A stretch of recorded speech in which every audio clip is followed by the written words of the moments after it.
Good morning, students. Today we start the exercise. We will start the exercise 4.2. Before that, we will give the introduction of this exercise. In this exercise, we use the properties of determinants. And what are the properties? इसमें this is very important exercise से सबसे important आपकी exercise है. इसमें से एक question आता है ये 4 मार्क्स का, तो इसकी प्रैक्टिस करनी है आपको. तो what are the properties. First read the properties properly कि डिटरमिनेंट्स में हम कौन कौन सी प्रॉपर्टीज़ यूज़ कर सकते हैं. तो पहली प्रॉपर्टी ये है कि value of determinants remain unchanged if its row and column are interchange. अगर कोई आपको मैट्रिक्स दे रखी है 1 2 3 4 5 6 7 8 9, आप रो और कॉलम किसी दोनों पे अप्लीकेबल हैं. अगर आप उसको चेंज कर देते हो, आपने R1 को R2 में चेंज कर दिया, आपने यहाँ पे 4 5 6 और यहाँ 1 2 3 लिख दिया, तो आपका जो डिटरमिनेंट्स है मैट्रिक्स का उस पर कोई भी इफेक्ट नहीं पड़ेगा. तो आप रो और कॉलम को चेंज कर सकते हो. पहली प्रॉपर्टी आपको ये फ्रीडम देती है. सेकेंड प्रॉपर्टी ये कहती है इफ़ एनी 2 रोज और कॉलम, देखो दोनों पे अप्लीकेबल है, रोज पे भी अप्लीकेबल, तो मैंने दोनों साथ साथ लिख दिए हैं, are identical. Identical it means आपने लिखा 1 5 7, फिर लिखा आपने 3 2 1 एंड फिर लिखा आपने 7 9 5. अब इसमें 2 रो आर आइडेंटिकल. अगर मैंने इसमें से इसको लिख दिया एज इट इज़, जैसे ये 1 3 7 है और अगेन राइट कर दिया 1 3 7 और फिर लिखा 5 2 9, तो इसमें जो 2 रोज हैं वो क्या है आपकी आइडेंटिकल हैं. इसमें नहीं है तो इसका डिटरमिनेंट 0 नहीं होगा. बट इसमें 2 रो क्या हो गई आपकी आइडेंटिकल हो गई, मतलब सेम हो गई, तो इसका जो डिटरमिनेंट्स होगा वो क्या होगा आपका 0 होगा. सेकेंड प्रॉपर्टी ये कहती है.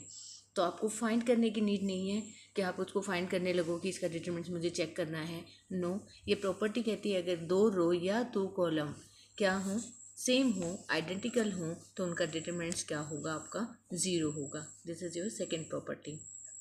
थर्ड प्रॉपर्टी ये कहती है matrix A such that each element of row और column of A is expressed at the sum of 2 more terms. देखो पहली लाइन को क्लियर कर लो.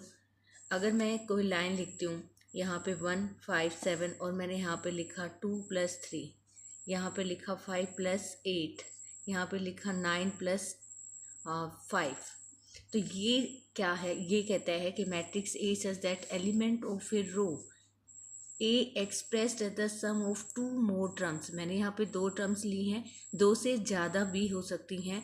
Then the determinants of A can be expressed as the sum of can be expressed at the sum of determinants of 2 or more matrices. आप इसको break कर सकते हो, इसको आप राइट कर सकते हो. कैसे? 1 5 7 और यहाँ पे 2 5. आपको एक और लेना पड़ेगा क्योंकि यहाँ पे 3 9 8, 3/3 की बनानी हमें, तो आप इसको लिख सकते हो 2 5 9 3 9 8 और प्लस आपको इसने ब्रेक किया 2 मैट्रिसेस में 1 5 7 और मैं यहाँ राइट कर सकती हूँ. देखो 2 5 9 यहाँ ले लिया, यहाँ लिखोगे आप 3 8 5 एंड 3 9 8.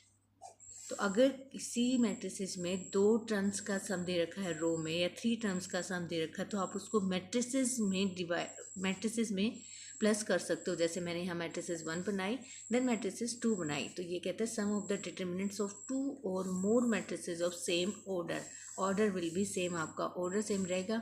इसमें ऑर्डर 3 × 3 है, ये भी 3 × 3 है और ये भी 3 × 3 है. This is your third property. Now next property ये कहती है कि जैसे ए आपको कोई मैट्रिक्स दे रखी है, square matrix of order n, मैंने यहाँ पे ऑर्डर n लिया है. k is common for each row and column. के हर रो और कॉलम में से क्या आएगा आपका कॉमन आएगा. अगर आप n ऑर्डर लेते हो तो k की पावर n आ जाएगा.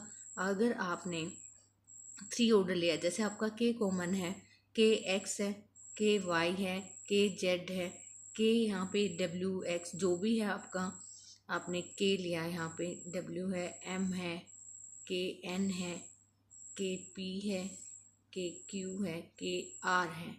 तो आप यहाँ से जब k कॉमन लोगे तो यहाँ इस रो में से k कॉमन आएगा, इसमें से k कॉमन आएगा, इसमें से जितने ऑर्डर की आपकी 3/3 ऑर्डर की है तो इसमें से k की पावर 3 कॉमन आएगा, नॉट ओनली 1k। आप खाली k नहीं ले सकते, आपको क्या लेना है, k की पावर 3।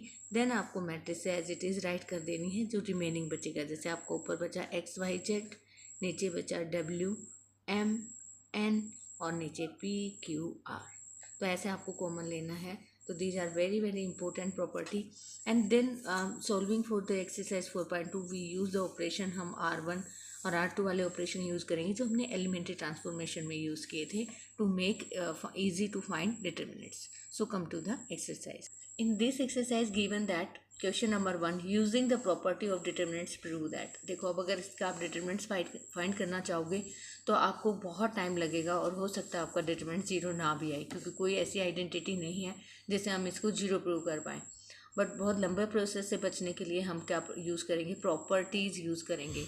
और प्रॉपर्टीज़ क्या कहती है, अगर हम अपनी थर्ड प्रॉपर्टी पे जाएं तो देखो ये सम ऑफ टू टर्म्स हैं इन ए थर्ड रो। तो हम सम ऑफ टू टर्म्स को टू मैट्रिसेस में डिवाइड कर लेंगे।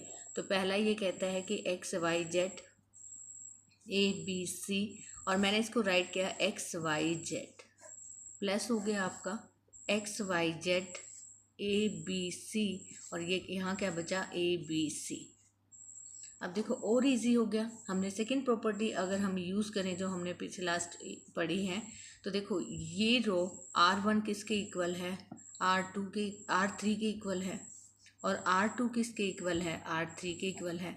अगर ये रोज़ आइडेंटिकल हैं R1 R3 R2 R3, तो इनका जो डिटर्मिनेंट्स होगा वो क्या होगा, ज़ीरो होगा। तो zero plus zero answer direct आपका ज़ीरो होगा बाय यूजिंग प्रॉपर्टी। इसने खुद ही कहा है कि प्रॉपर्टी यूज़ करो, तो हमने प्रॉपर्टी यूज़ की। तो आप डायरेक्टली लिख सकते हो determinants of this matrix is zero by using property. तो हमने कुछ नहीं फाइंड किया, इजीली आपका क्वेश्चन सॉल्व हो गया। Come to the next.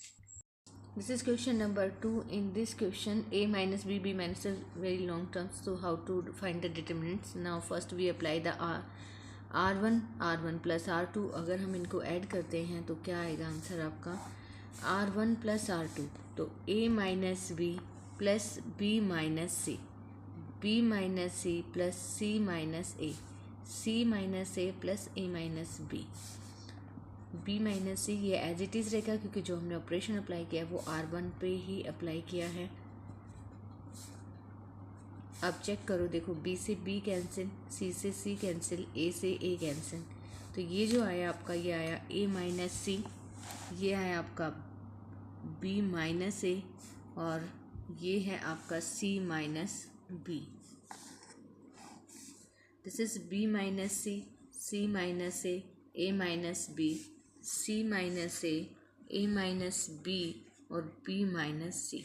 अब चेक करो इसमें कौन सी टर्म लाइक है और कौन सी अनलाइक है। ये ए माइनस सी है, this is not A minus C, say A minus C, this is B minus A, this is C minus B. ये आपका बी माइनस सी है, C minus A minus B.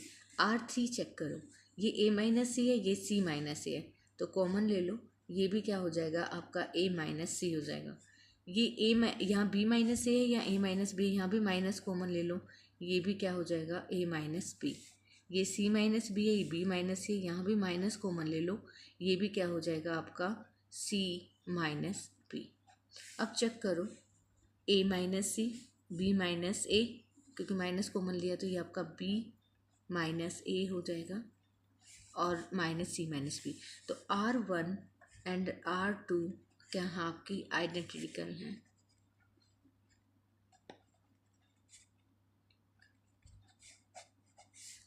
अगर identical हैं तो इसका determinants क्या होगा, जीरो। आपको प्रॉब्लम हो रही हो क्योंकि माइनस साइन है, तो माइनस बाहर ले सकते हैं हम। ये -1 लेके देखो तो अब माइनस बाहर आ जाएगा, तो आपका आ जाएगा ए minus C B minus A C minus B. ये हो जाएगा B minus C minus A minus B. अब आप इसको राइट कर सकते हो ए माइनस सी बी माइनस ए और सी माइनस बी। तो दोनों जो R1 R2 के हैं वो आइडेंटिकल हैं, और अगर आइडेंटिकल हैं तो इसका जो डिटर्मिनेंट्स है वो क्या होगा, ज़ीरो बाय द प्रॉपर्टी। तो this is your question number 2। In question number 3 given that 2765, देखो एक्स वाई जेड नहीं है फिर भी इसको ऑपरेट मत करना। अगर आप इसको ऑपरेट करोगे तो प्रोसेस क्या होगा, लंबा होगा। डिटरमिनेंट्स फाइंड करना, हो सकता है आपकी कैलकुलेशन में मिस्टेक हो जाए। तो इसको हम इजी बनाते हैं। यहाँ पे 235 है, बहुत बड़ा नंबर है, यहाँ भी कोशिश करो कि 235 में आ जाए। तो इस टर्म्स को कैसे राइट कर सकते हो आप, 235, इसको एज इट इज़ लिखो 789। 65 को आप क्या लिख सकते हो, 63 + 2 लिख सकते हो। 75 को आपको 3 लेना है तो 72 प्लस आप क्या लिख सकते हो, 5 है तो 3 लिख सकते हो। 86 में आपको 5 चाहिए तो आप 81 + 5 लिख सकते हो। अब आप प्रॉपर्टी यूज़ करके बाय यूजिंग प्रॉपर्टी हम इसको चेंज कर सकते हैं। कैसे, दो सम ऑफ टू टर्म्स में गिवन है R3, तो हम इसको दो मैट्रिसेस में राइट कर सकते हैं। तो we will write 2 3 5 7 8 9 and 63 72 81 plus second matrix हो जाएगी अपनी 2 3 5 7 8 9 एंड 2 3 5। अब देखो दो R1 C1 एंड C3 आपकी क्या है, आइडेंटिकल हैं। C1 एंड C3 क्या है, आपकी आइडेंटिकल हैं। तो ये जो मैट्रिक्स है इसका जो डिटरमिनेंट्स होगा वो क्या हो जाएगा, आपका 0 हो जाएगा। तो ये तो पूरी 0 हो गई। अब बची कौन सी आपके पास, 2 3 7 8 9। अब चेक करो ये किसी का मल्टीपल है, 2 3 5 7 8 9 63 72 81 किसके मल्टीपल हैं, 9 के मल्टीपल हैं। तो आप इसको लिख सकते हो 9 × 7, इसको लिख सकते हो 9 × 8 और इसको लिख सकते हो 9 × 9 और ये क्या हो गया आपका 0। अब यहाँ से 9 कॉमन है तो आपने 9 कॉमन लिया, पूरी टर्म में से 9 कॉमन है तो ये क्या बचा 2 3 5 7 8 9 और यहाँ भी क्या है 7 8 9। अगेन ये दोनों आइडेंटिकल आ गई, दोनों आइडेंटिकल आ गई तो ये भी इसका डिटरमिनेंट्स भी क्या हो गया, 0 हो गया। तो 9 × 0 + 0 आंसर इज 0 हैंस प्रूव्ड। देखो there is given BC AB + C, अगर आप इसको चेक करो 1 1 1, ये आपका BC है, CA है, AB है। इसको राइट करो AB + AC, ये जाएगा BC + AB और ये है CA + AB। अगर हम C3 में करते हैं, C3 क्या होगा आपका, C3 + C2, तो आपकी आइडेंटिकल टर्म आ जाएंगे 1 1 1। देखो BC + CA + AB, अगर मैं इसको इसमें ऐड करती हूँ तो ये बनेगा AB + BC + CA। इसमें इसको ऐड करते हैं तो सेम बनेगी AB + BC + CA। ये भी क्या बनेगा आपका, सेम बनेगा AB + BC + CA। अब आप इसको कॉमन ले सकते हो क्योंकि सारी टर्म्स क्या हैं, सेम। आपने कॉमन लिया AB + BC + CA, तो यहाँ हो गया 1 1 1, ये BC CA BC 1 1 1। It means दो टर्म्स आइडेंटिकल हैं तो हमें ऑपरेट करने की ज़रूरत ही नहीं है। ये क्या हो जाएगा आपका AB + BC + CA इंटू में क्या हो जाएगा 0, तो answer is 0। This is your question number 4। I hope you can try up to 10 questions of exercise 4.2. Have a good day.